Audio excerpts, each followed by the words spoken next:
नमस्कार दोस्तों, मेरे चैनल में एक बार फिर से आप लोगों का स्वागत है। दोस्तों, पिछली वीडियो में मैंने आप लोगों को बताया था कि जो मध्य पाषाण काल रहा वो किस प्रकार से जो है पूरा पाषाण काल और नव पाषाण काल के बीच की एक कड़ी यानी कि एक ट्रांजिशन पीरियड रहा है। और मैंने आप लोगों को अपनी पिछली वीडियो में इस मध्य पाषाण काल से जुड़े हुए जो औजार थे उनके बारे में बताया और वे किस किस प्रकार के होते थे, कैसे उनका प्रयोग किया जाता था, वो सारी जानकारी मैंने आप लोगों को अपनी पिछली वीडियो में दी है।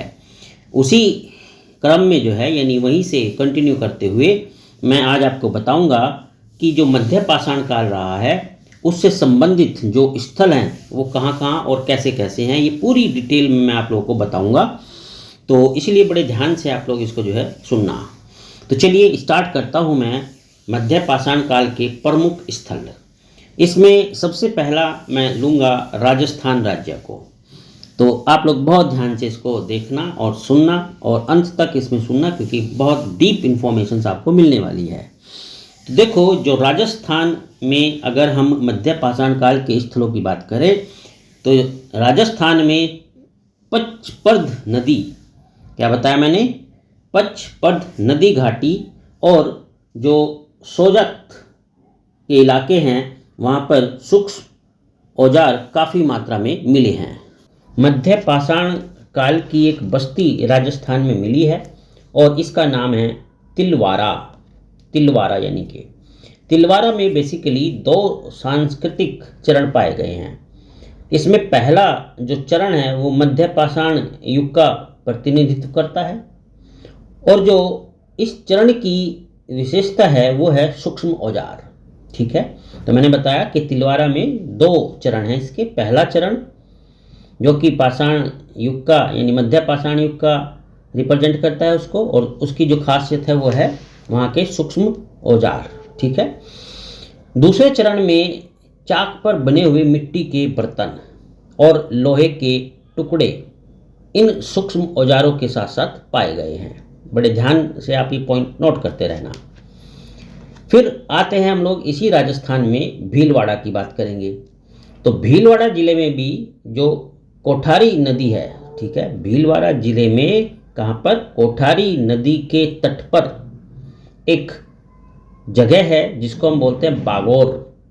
तो इस बागोर में भारत का सबसे बड़ा मध्य पाषाणिक स्थल है।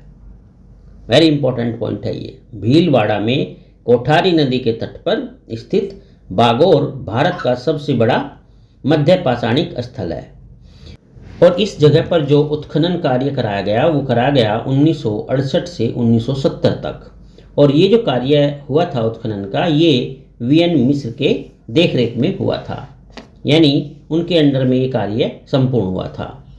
अब यहाँ पर जो है 3 सांस्कृतिक अवस्थाएं पाई गई है। अगर हम सबसे प्रारंभिक अवस्था की बात करें और रेडियो कार्बन डेटिंग से जो उसकी आयु मिली उसकी बात करें, तो सबसे प्रारंभिक अवस्था का जो समय निर्धारित हुआ है वो है 5000 ईसा पूर्व से 2000 ईसा पूर्व तक। राइट, ये कार्बन जो रेडियो कार्बन डेटिंग होती है उससे ये टाइम जो है निश्चित किया गया है। पूरे स्थल में, यानी यहाँ भीलवाड़े की मैं बात कर रहा हूँ, तो यहाँ पूरे स्थल में जो है जंगली और पालतू दोनों प्रकार के पशुओं की जो है जली हुई अस्थियां मिलती हैं। अब अगर हम तीनों चरणों से संबंधित कब्रों की बात करें, ठीक है, तो तीनों चरणों से संबंधित जो है यहाँ पर कब्र भी पाई गई है। एक बात यहाँ और ध्यान से सुनना आप मेरी, कि यहाँ पर मानव कंकाल भी मिला है। क्या मिला है यहाँ पर? मानव कंकाल। झोपड़ियों और खंडजों द्वारा फर्शों के साक्ष्य भी प्राप्त हुए हैं। ठीक है, किसके? जो फर्श होते हैं, फर्श फ्लोर्स यानी कि उसके भी साक्ष्य यहाँ पर प्राप्त हुए हैं। और यहाँ का जो उद्योग मुख्य रूप से था वो फलकों पर आधारित था। किस पर? फलकों पर आधारित था। पत्थरों की वस्तुओं में छल्ला पत्थर भी शामिल है। ठीक है, तो अब मैं इसको संक्षिप्त में बता देना चाहता हूँ कि भाई राजस्थान में 2 जगह हैं। एक तो तिलवारा में 2 सांस्कृतिक चरण पाए गए थे और भीलवाड़ा में 3 सांस्कृतिक चरण पाए गए थे। और भीलवाड़ा का जो समय निश्चित हुआ था, सबसे प्रारंभिक अवस्था था, वो 5000 से 2000 ईसा पूर्व रहा है।